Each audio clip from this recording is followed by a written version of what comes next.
Night over the strait is complete.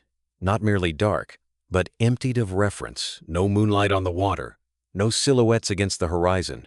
No shoreline glow to orient the human eye. The sea is a single black surface, broken only by the wakes of Japanese ships advancing in disciplined columns.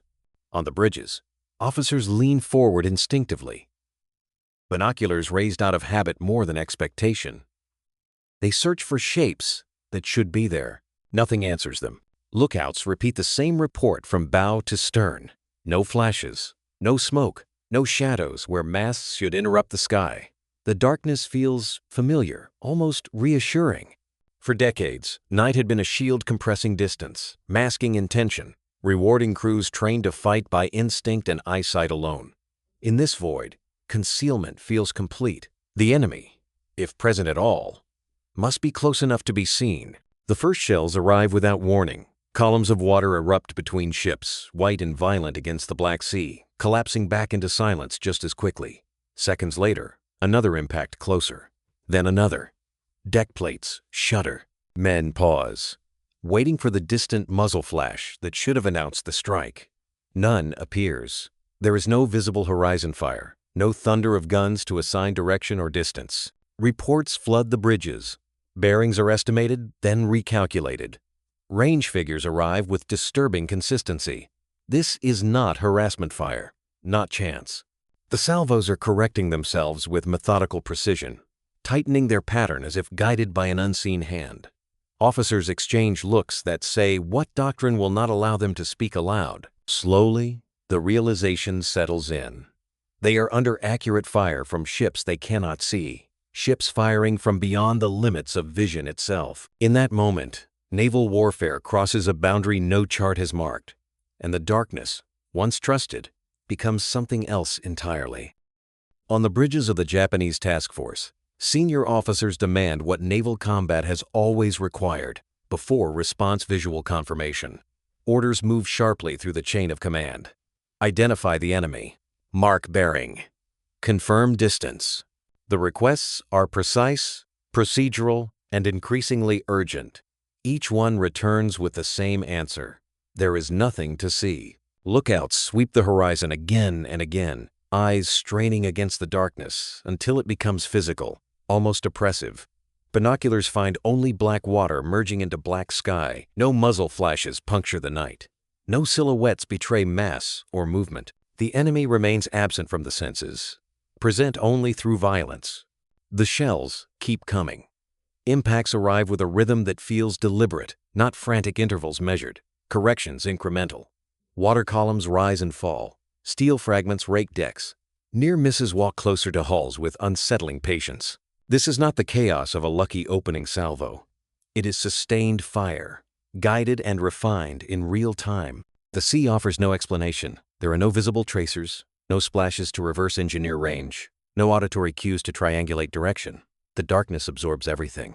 Every rule of night fighting, every lesson learned through decades of doctrine depends on something, anything, to observe. Here, observation has vanished. Counterfire is attempted out of obligation more than hope. Guns elevate and discharge toward estimated bearings, their flashes briefly illuminating nothing at all. The rounds disappear into the void, uncorrected, unanswered. Without sight, accuracy collapses into guesswork. Ammunition is spent, but understanding is not gained. Doctrine provides no guidance for this moment. There is no page describing how to fight an enemy that refuses to appear. Procedures end where vision ends. What had begun as shock now hardens into disbelief, not that they are under fire, but that they are being outmatched by something fundamentally unseen. And as the salvos continue to land with quiet precision, a question forms that no one yet knows how to answer. How do you fight what you cannot see at all? Range had once meant safety. For generations of naval officers, distance was not merely space, it was margin, time, control. Guns had limits, eyes had limits. Beyond them lay immunity. Darkness, too, had offered protection, dissolving fleets into shadows where skill and patience could decide the moment of contact. Both assumptions had shaped careers, doctrines, and entire navies. Now, both turn against their defenders. Japanese ships begin to maneuver, not toward the enemy, but away from uncertainty. Course changes ripple through the formation. each captain acting on fragmentary information, each movement slightly out of sync with the next. Under normal circumstances, distance and night would have masked these adjustments. Instead, shells continue to land with indifferent accuracy, finding ships even as they turn. The inability to return fire corrodes cohesion faster than damage. Orders lose clarity as they pass through darkness and doubt. Bearings conflict. Ranges contradict one another. Signals overlap, then fall silent. Within minutes, what had been a coordinated force becomes a collection of isolated hulls, each fighting its own private war against an invisible opponent. Between impacts, there is silence thick, unnatural, heavier than the explosions themselves. No answering guns break it.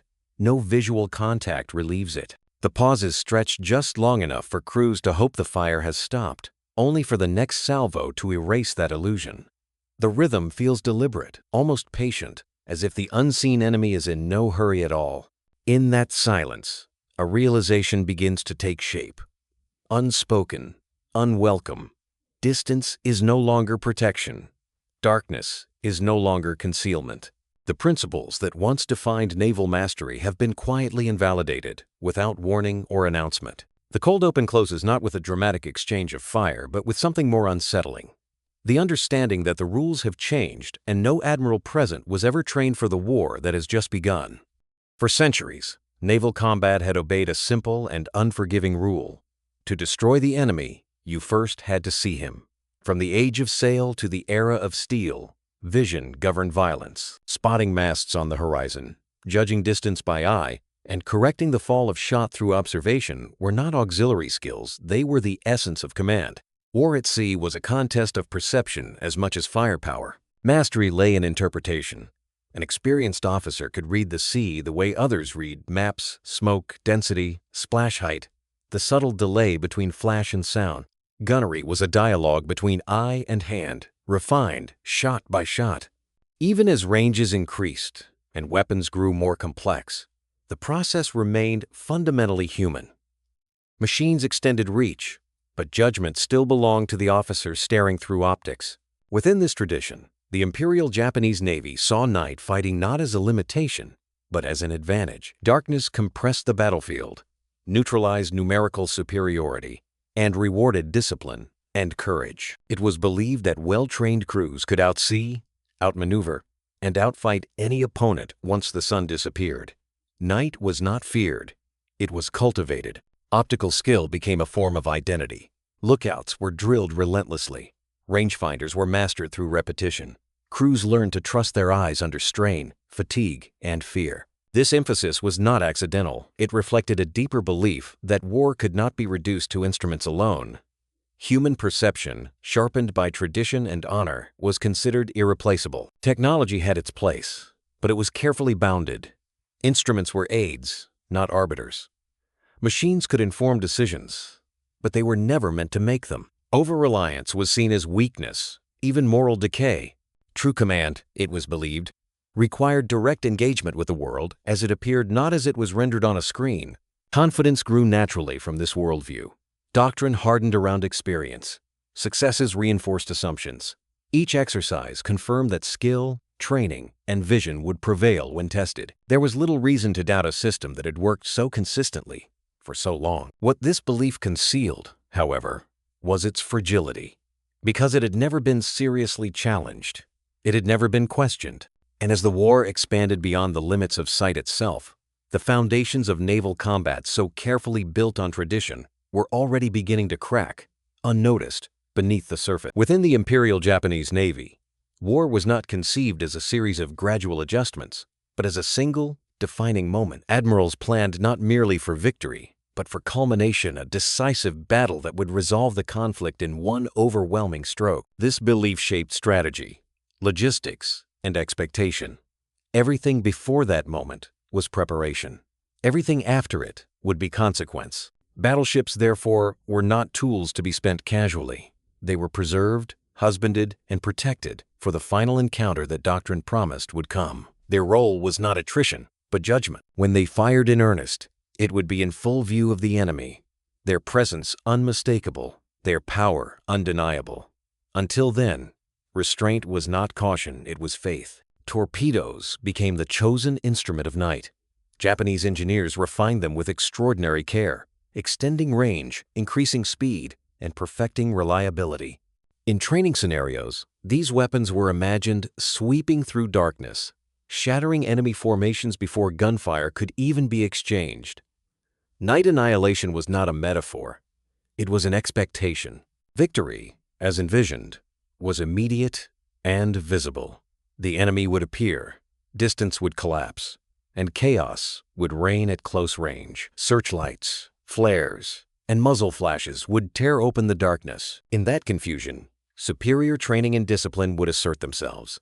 The battlefield would be crowded, violent, and unmistakably human. Distance, in this worldview, was temporary. It existed only until contact. Darkness concealed approach, not outcome. Once engagement began, vision would return its authority. The enemy, exposed and disoriented, would be destroyed because he could be seen, tracked, and struck in real time. To fight without sight was inconceivable not because it was impossible, but because it lay outside imagination. These assumptions were reinforced by tradition and success. Exercises confirmed them. War games rewarded them. Each reaffirmation made the doctrine feel less like theory and more like natural law. Alternatives were not debated seriously. They were dismissed as impractical, even unworthy. And so belief hardened into certainty. The decisive battle was not merely planned, it was awaited with confidence. What no one yet grasped was that certainty itself had become a vulnerability, and that the battle they were preparing for would arrive in a form they could neither see nor recognize until it was already underway. Early radar entered naval service quietly, without ceremony or confidence. Its screens were crude, its ranges inconsistent, its signals prone to interference. To many senior officers, it appeared less a weapon than an experiment, useful in limited circumstances, perhaps, but far too unstable to anchor doctrine. It could detect shapes, not intent, blips, not battles. In a culture built on certainty, radar felt imprecise and untrustworthy. Reports began to circulate nonetheless. Accounts of ships firing accurately without visual contact. Engagements where salvos landed with unsettling precision despite darkness or weather. These stories were received politely, then set aside. Blind fire success was attributed to chance, favorable conditions, or exaggerated after-action reports. No one wanted to believe that a machine could outperform a trained eye. At the heart of the skepticism was a deeper conviction. Judgment could not be mechanized. War, it was believed, required interpretation, intuition, shaped by experience. A screen could not feel tension, could not weigh risk, could not decide when to hold fire or commit fully. To surrender that authority to instruments seemed not only impractical, but philosophically wrong. As a result, training remained centered on vision. Gunnery drills emphasized spotting fall of shot. Night exercises reinforced silhouette recognition and manual range estimation. Radar, when present at all, was treated as supplementary a tool for navigation or early warning, not a primary means of engagement. Crews were taught to trust their eyes first and everything else second. Intelligence warnings accumulated quietly. Allied experiments, technical assessments, shifts in foreign doctrine hinted at a different approach to combat, one where detection preceded sight and calculation replaced instinct. But these signals felt distant and abstract, disconnected from the realities of the fleet. They described a future that seemed theoretical, not imminent. Confidence, therefore, persisted.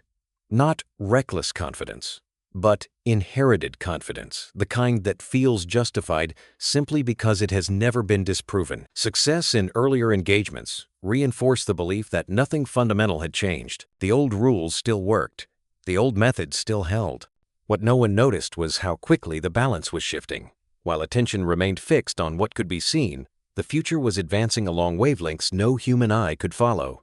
It approached without sound, without light. In contrast to rigid certainty, the American approach to radar began with uncertainty. Early experiments were awkward and often disappointing. Screens flickered. Contacts vanished without explanation. Operators misread echoes and chased ghosts across the scope. At sea, commanders accustomed to clear visual confirmation struggled to translate abstract signals into decisive action. Radar did not arrive as a revelation. It arrived as a problem. Failures accumulated quickly. Gunnery exercises conducted by radar alone produced erratic results. Salvos landed wide, timing slipped. Coordination between detection and firing lagged behind expectation. These early shortcomings exposed the technology's limits, but they also revealed something else possibility. When radar worked, even imperfectly, it hinted at an entirely different geometry of battle, one no longer bound to daylight or line of sight. Gradually, fire control began to evolve alongside detection. Radar data was no longer treated as isolated information but integrated into a broader system. Range, bearing, and relative motion were fed into mechanical calculators that refined firing solutions continuously. The process reduced dependence on visual spotting, replacing it with mathematical certainty. Each correction improved the next salvo, independent of what could be seen. This shift demanded a cultural adjustment as much as a technical one. Crews had to learn to trust what they could not directly perceive. Young radar operators, often enlisted men with technical training rather than nautical tradition, found themselves holding decisive information. Authority subtly redistributed itself not by rank, but by proximity to the screen. Experience was no longer measured solely in years at sea, but in familiarity with instruments. Training adapted accordingly. Drills became procedural, repetitive, almost clinical. Crews practiced radar tracking until it replaced instinctive judgment. Engagement sequences were broken into steps, rehearsed, until reaction became automatic. What had once relied on individual flair now depended on collective discipline. The system worked only if every component followed the same logic, without hesitation. Skepticism did not vanish overnight. There were still officers who distrusted abstraction, who believed that true combat demanded visual certainty. But repetition eroded resistance. Exercise after exercise demonstrated consistency where intuition had failed. Accuracy improved. Confidence grew, not the confidence of tradition, but of verification. The numbers held. The screens proved reliable. Slowly, a new way of seeing took shape. It was impersonal, unemotional. Radar did more than detect targets. It measured them relentlessly. Range, bearing, and speed flowed across the screen without pause, updated second by second, indifferent to darkness, weather, or human fatigue. Unlike the eye, radar did not blink. It did not guess. It simply continued to observe, converting motion into data with quiet persistence. That data fed directly into fire control systems designed for a different age, but reborn for a new one. Mechanical computers dense with gears, cams, and rotating shafts translated raw measurements into firing solutions. Elevation, deflection, and timing were calculated continuously, adjusting for ship movement, shell velocity, and atmospheric conditions. What once took minutes of visual correction now happened automatically, beneath armored decks, out of sight. Human judgment did not disappear, but it moved to the margins. Officers supervised systems rather than personally correcting fire. Operators confirmed inputs rather than estimating outcomes. The role of the gunner shifted from artist to technician. Where instinct had once guided the hand, verification now governed the process. Precision replaced intuition without announcing itself. With each salvo, accuracy improved. Shells landed closer together, their pattern narrowing predictably. Corrections no longer depended on spotting splashes or flashes. They were calculated mathematically, using differences between expected and measured results. Even near misses were informative. Every impact refined the next solution. Fire became iterative, cumulative, and unforgiving. In this environment, night lost its authority. Darkness no longer concealed movement or distorted judgment. It became irrelevant, a condition rather than a factor. Engagements could unfold at full effectiveness regardless of visibility. The battlefield expanded beyond what could be seen, defined instead by what could be measured and tracked. Distance, once a barrier to effective fire, became an advantage. The farther the enemy remained, the more time the system had to calculate, correct, and converge. Long-range engagement favored the side that could maintain contact without interruption. Where traditional doctrine expected distance to dissolve into chaos, radar transformed it into control. Accuracy ceased to depend on vision entirely. Ships could fire without ever glimpsing their targets, relying instead on continuous streams of information. The enemy existed as vectors and coordinates, reduced to movement and probability. Combat became, as radar proved its reliability, American commanders began to adjust not through sweeping declarations, but through practical reorganization. Formations were no longer arranged solely for visual signaling or traditional line of battle engagements. Instead, ships were positioned to maximize radar coverage, overlapping detection zones to eliminate blind spots. The fleet became less a collection of individual hulls and more a single, extended sensor. This shift quietly altered the role of the battleship. Once imagined as a duelist waiting for a decisive exchange, it now served as a stable firing platform within a broader system. Its heavy guns, guided by radar and refined fire control, could engage targets long before visual contact. Power was no longer theatrical. It was methodical, sustained, and precise. Cruisers and destroyers were folded into this architecture deliberately. Rather than operating independently, they became layered components of a coordinated whole. Destroyers extended the radar screen outward, detecting movement early. Cruisers reinforced tracking and provided rapid-fire capability. Each ship type contributed according to its strengths, bound together by shared data rather than proximity alone. Training adapted to reflect this new reality. Exercises emphasized coordination over initiative, procedure over improvisation. Crews learned that success depended less on individual brilliance than on adherence to system logic. Orders were simplified, standardized, and rehearsed until response became automatic. Discipline replaced flair not because courage was undervalued, but because predictability produced better results. Mistakes were no longer treated as personal failures. They were recorded, analyzed, and distributed. After-action reports focused on process rather than blame, identifying where data lagged or communication faltered. This openness accelerated refinement. Each error sharpened the system instead of undermining confidence. Learning became institutional rather than anecdotal. Confidence emerged gradually from this environment, but it was restrained. There were no proclamations of superiority, no belief that technology alone guaranteed victory. The emphasis remained on preparation and verification. Radar could fail. Systems could break. But when properly integrated, they offered something doctrine had never fully achieved before: consistency. Perhaps most significant was how quietly all of this occurred. There were no grand announcements to signal a doctrinal revolution. Changes were implemented incrementally, almost invisibly, through schedules, diagrams, and revised manuals. To an outside observer, the fleet looked much the same. To those inside it, everything had changed. This quiet maturation went largely unnoticed by its opponent. There was no single moment to observe, no dramatic demonstration to provoke alarm. The transformation unfolded behind routine patrols and training cycles, its implications hidden within statistics and procedures. By the time it was tested under real conditions, it would not announce itself with novelty. It would reveal the Japanese force advances as it has been trained to do under cover of darkness in disciplined columns, confident that night still belongs to those who understand it best. The strait is narrow, the water familiar. Darkness presses in close, muting sound and compressing distance. To the men on deck, the conditions feel ideal. This is the environment doctrine promised would erase advantage and restore equality through chaos. Expectations are precise. Contact will come suddenly.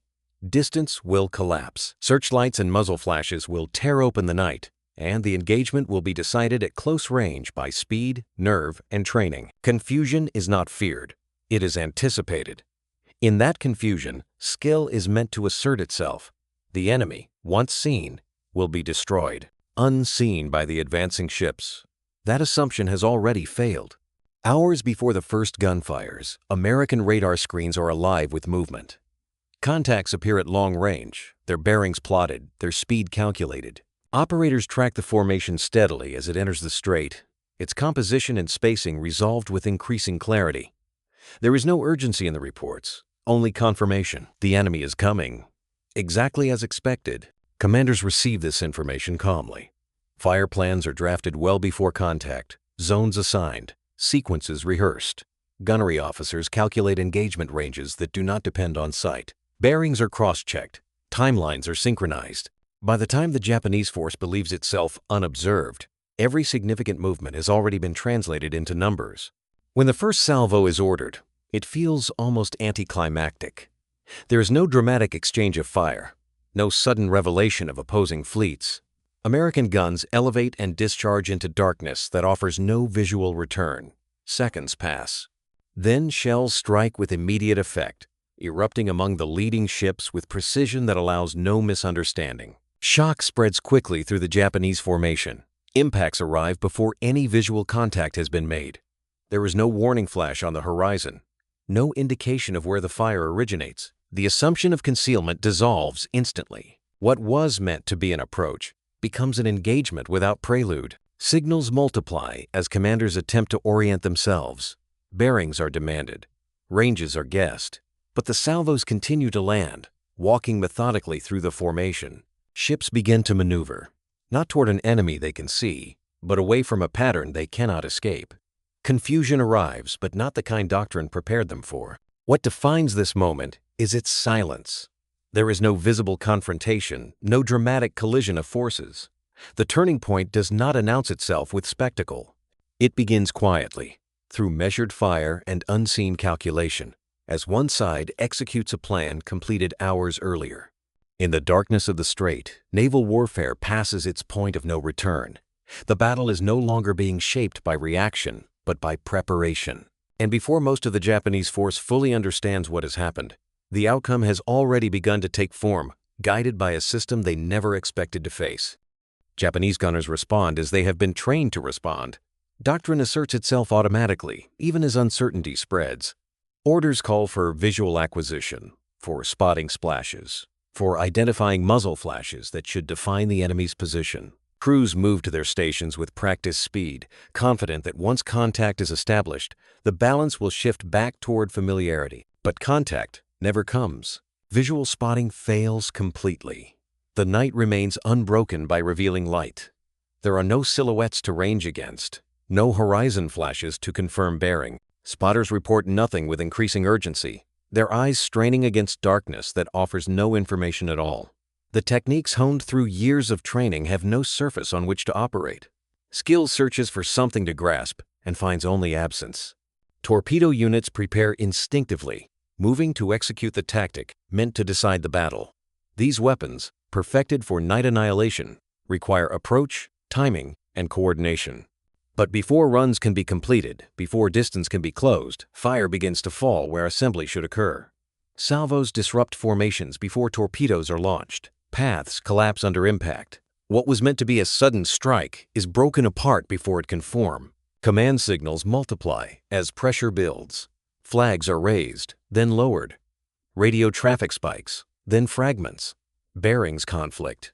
Reports arrive too quickly to reconcile. Orders are issued, revised, and sometimes contradicted within minutes. The structure that doctrine depends upon clarity, sequence, visibility, erodes under the strain of an enemy that refuses to appear. Across the strait, American ships continue to fire with methodical restraint. There is no sense of urgency on the bridges, no demand for visual confirmation. Guns operate according to prepared plans, guided by continuous radar input and disciplined procedure. Salvos are timed, corrected, and repeated without haste. The process is deliberate, almost detached, insulated from the confusion unfolding beyond the horizon. This difference defines the engagement. One side reacts, seeking information it cannot obtain. The other executes, acting on data already confirmed. The battle becomes asymmetrical, not in numbers, but in comprehension. Every attempt to restore balance through traditional means only widens the gap. Individual acts of skill still occur. Crews perform their duties under fire with courage and precision. Guns are loaded efficiently. Damage control parties respond without hesitation. But these efforts exist in isolation, disconnected from a larger framework that can convert bravery into effect. Skill remains present, but it no longer determines outcome. What confronts the Japanese force is not simply superior firepower, but a different logic of combat.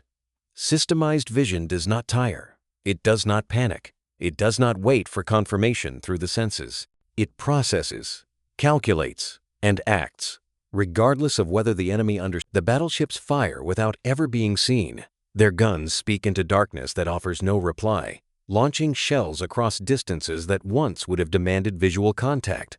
There is no opposing line of battle, no grand alignment of hulls trading blows in mutual recognition.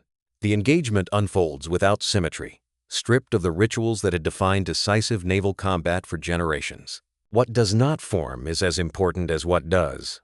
There is no formal battle line, no moment when fleets reveal themselves to one another, no exchange of salutes, no convergence of silhouettes. The sea remains empty to the eye, even as it absorbs immense violence. The decisive battle, long imagined and carefully preserved for, arrives without spectacle. On Japanese bridges, senior officers begin to grasp the shape of what is happening. Reports accumulate that do not resolve into clarity, only into scale. Ships are being hit from ranges that defy optical explanation. Damage is sustained before contact is established. The pattern suggests not misfortune, but design. The engagement, they realize, is already lost, not because of a single catastrophic blow, but because the terms themselves are unwinnable. Withdrawal ceases to be a tactical choice and becomes an act of survival. Orders shift from engagement to evasion. Course changes are executed under fire, formations breaking apart in an effort to escape a pattern that cannot be outrun. The instinct to preserve forces replaces the ambition to destroy the enemy. Victory is no longer imagined. Endurance is. Losses accumulate with alarming speed. Ships are damaged or disabled in minutes, sometimes without ever identifying the source of the fire. Crew reports struggle to keep pace with events. What is known lags behind what has already occurred. The tempo of destruction exceeds comprehension, leaving little room for adaptation or learning in the moment. Doctrine collapses not with resistance, but with irrelevance. The principles that had guided planning, training, and expectation offer no usable guidance. There is no corrective action to apply, no adjustment that restores balance. The framework simply ceases to function under conditions it was never designed to face. Individual courage persists, as it always does. Crews fight fires, tend the wounded, and execute orders with discipline. But bravery alone cannot reverse a system-level failure. Effort expended without effect becomes exhaustion. Then futility. The war they trained for is not the war they are fighting. By the time the firing slackens, the outcome has already been written, not in a dramatic exchange of. When the firing ends, silence returns to the strait slowly, as if uncertain whether it is permitted to remain. Smoke drifts where visibility never mattered. The sea carries debris without context, fragments detached from the events that produced them. Only after distance opens and contact is fully broken does the work of accounting begin. Post-battle assessments arrive with an unexpected clarity. Gunnery officers review logs, radar tracks, and firing tables. The numbers do not match prior experience. Hit ratios are far higher than those recorded in comparable surface engagements. Salvo dispersion is narrower. Time to first effective hit is drastically reduced. What had felt methodical during the battle now reveals itself as unprecedented in outcome. Even ammunition expenditure defies expectation. Fewer rounds were fired to achieve greater effect. There was no prolonged ranging phase, no wasteful saturation fire searching for contact. Each salvo had purpose, each correction refined the next. Efficiency, long considered incompatible with the chaos of naval combat, appears here in stark, uncomfortable form. Damage patterns reinforce the conclusion. Hits cluster along predictable vectors.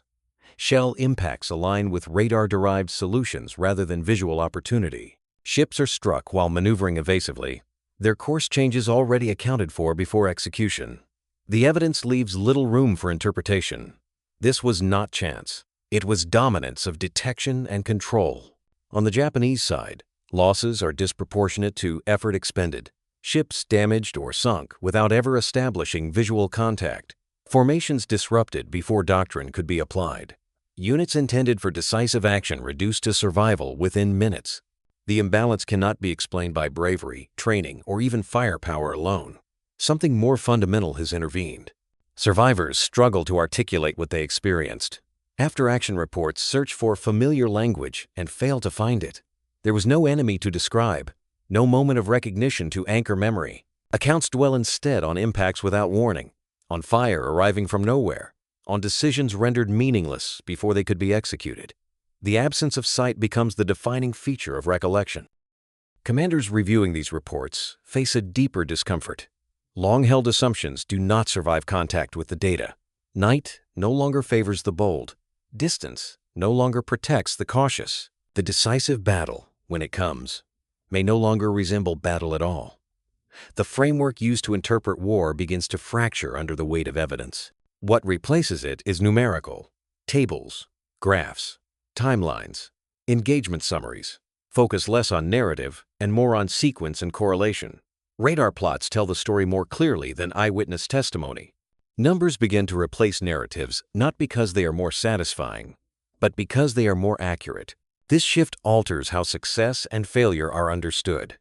Victory is no longer measured solely by enemy ships sunk, but by systems functioning as intended. Failure is traced not to individual error, but to breakdowns in integration. The language of war becomes analytical, almost clinical, stripping away romance in favor of explanation. For those accustomed to interpreting combat through courage and command presence, this change feels alien, yet it cannot be dismissed.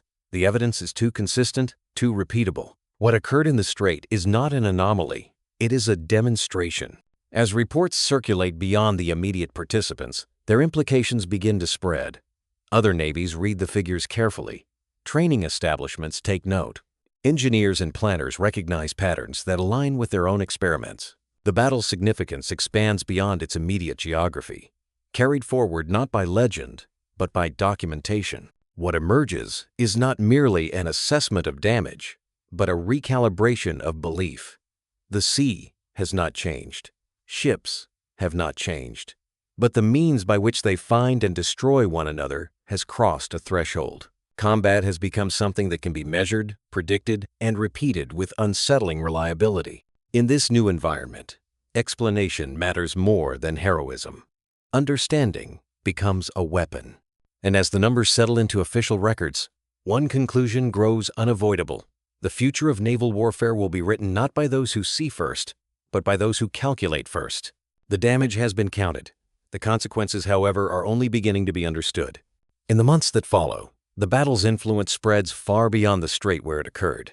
Navies across the world begin to reassess assumptions that had endured for centuries. Reports are studied not for drama, but for implication. What mattered was not who fired first, or even who fired more accurately, but how the engagement had been decided before either side believed it had begun. Visibility, once the defining limit of naval combat, loses its authority. Engagement envelopes expand beyond the horizon, beyond weather, beyond night itself.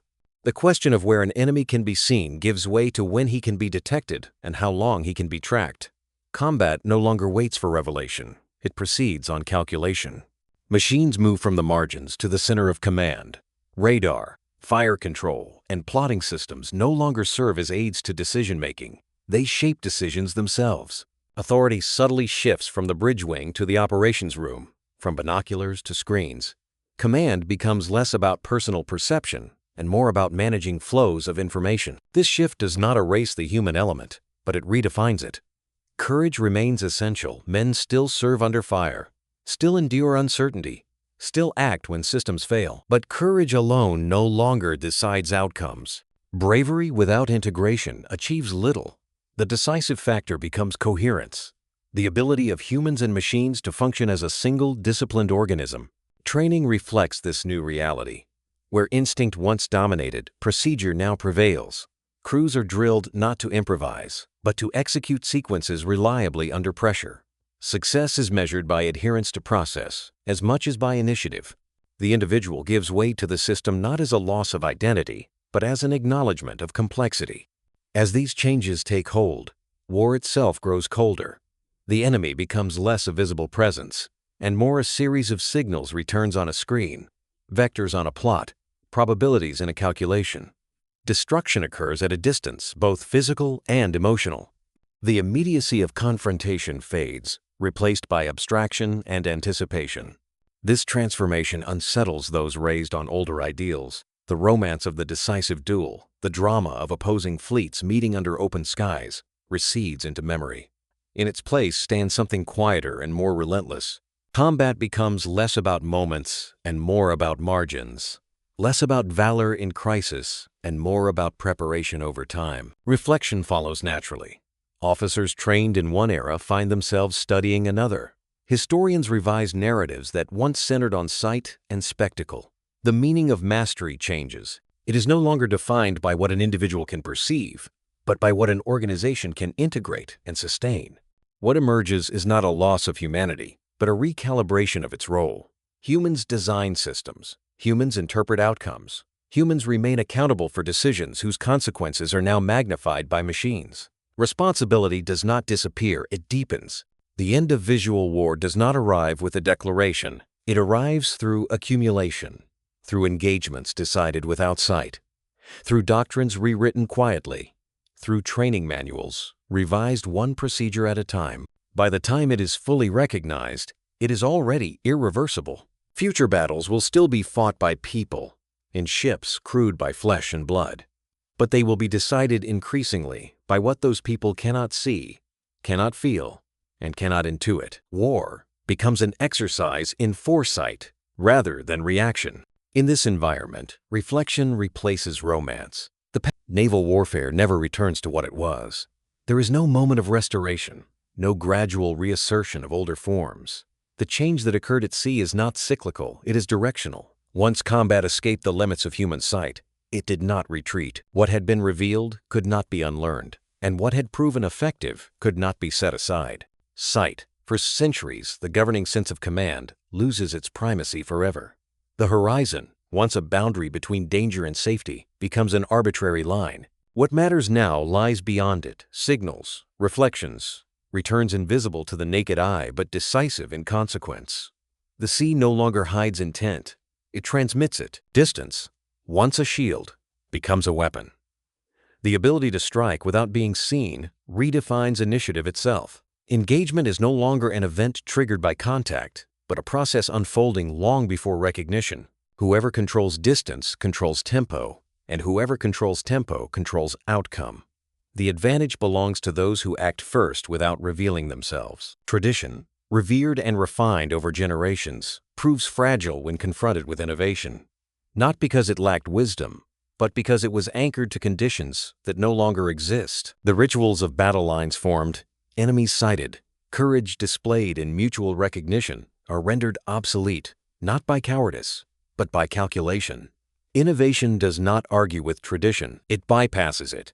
For the admirals who lived through the transition, memory lingers. They remember the night shells arrived unseen, when impact replaced warning and effect preceded understanding. They remember the confusion, not of defeat, but of displacement, of realizing that mastery had shifted somewhere they could not follow in time. The lesson was not merely tactical, it was existential. The horizon no longer offers protection. Darkness no longer conceals.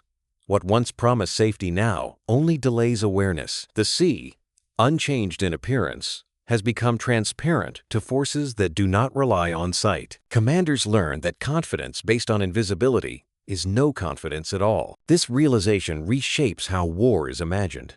Future conflicts will still involve risk, sacrifice, and decision under pressure, but they will unfold at a remove that challenges older notions of honor